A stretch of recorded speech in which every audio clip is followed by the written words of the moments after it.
തദ്ദേശ തിരഞ്ഞെടുപ്പിൽ Sreekandapuram നഗരസഭയിലേക്കുള്ള LDF chairman സ്ഥാനാർത്ഥി മത്സരരംഗത്തുള്ള ടി.കെ. രത്നകുമാർ നാമനിർദ്ദേശ പത്രിക സമർപ്പിച്ചു. നഗരസഭയിലെ 22-ാം വാർഡ് കോട്ടൂരിൽ നിന്നുമാണ് മുൻ കണ്ണൂർ ACP കൂടിയായിരുന്ന ടി.കെ. രത്നകുമാർ ജനവിധി തേടുന്നത്. കോട്ടൂരിൽ നിന്നും പ്രകടനമായി എത്തി പ്രവർത്തകരും നേതാക്കളും പത്രിക സമർപ്പിക്കുകയായിരുന്നു. ശ്രീകണ്ഠപുരം നഗരസഭാ സൂപ്രണ്ടിന് മുമ്പാകെയാണ് പത്രിക സമർപ്പിച്ചത്.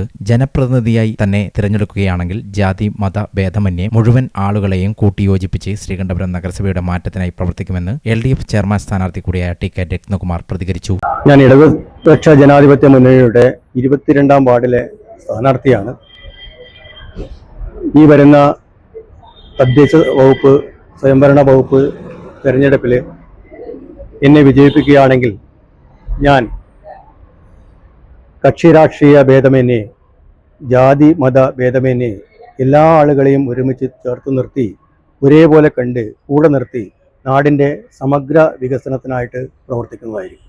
നമ്മുടെ ശ്രീകണ്ഠപുരം നഗരസഭ വളരെ പിന്നോക്ക അവസ്ഥയിലാണുള്ളത്. ഏത് കാര്യം എടുത്താൽ തന്നെ വികസന മുരടിപ്പാണ് ഈ നഗരസഭയുടെ വിവിധ ഭാഗങ്ങളിൽ നമുക്ക് കാണാൻ കഴിയുന്നത്.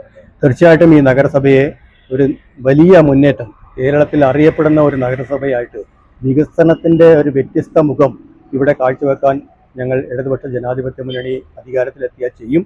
അതിൽ എല്ലാ വിഭാഗം ജനങ്ങൾക്കും ഞാൻ അതിൻ്റെതായ ഒരു ഉറപ്പ് ഇവിടെ നൽകുകയാണ്. LDF നേതാക്കളായ PV Gopinath, advocate MC Raghavan, P Madhavan, MB Raghavan തുടങ്ങിയവർ പ്രകടനത്തിന് നേതൃത്വം നൽകി.